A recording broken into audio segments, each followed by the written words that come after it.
Well, geometers, this is going to come in handy for us soon.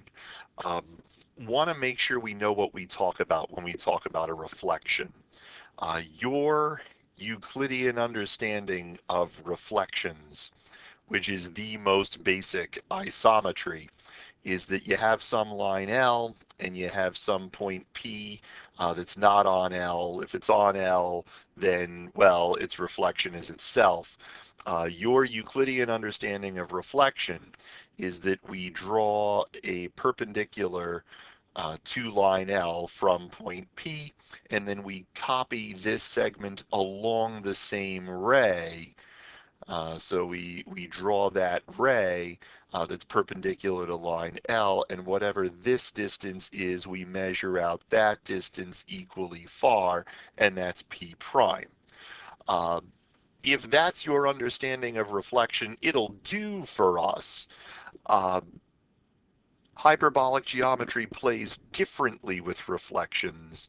So just a reminder, we get to postulate some things about reflections. This will actually come in handy soon enough in our course when we swap out side angle side for this. What is a reflection? So for every line L, there exists a transformation rho of L. This is a lowercase Greek rho. It makes this sound, and we choose it on purpose. Right? Like sometimes things in math are not random. Sometimes they're done on purpose. So for every line L, there exists a transformation rho sub L from the plane to the plane. It's called the reflection in line L, such that the following things are satisfied. Following four properties are satisfied. If P lies on the line, then its reflection is on the line. This makes sense. If something is on the mirror, its reflection is also on the mirror. This is not surprising. If P lies in one of the half planes determined by L, then its reflection lies in the opposite half plane determined by L. This makes sense.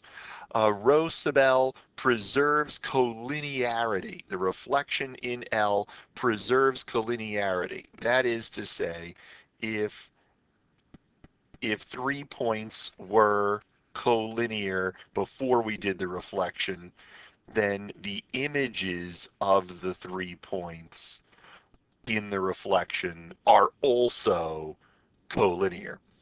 And then rho sub L preserves distance. It's an isometry.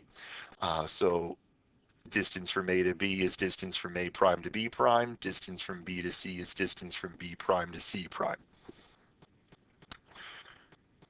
Any transformation that does these four things might as well be a reflection.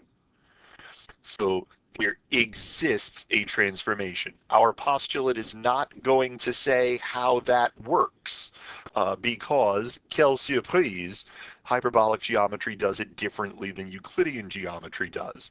But whatever we choose to be a reflection has to do these four things.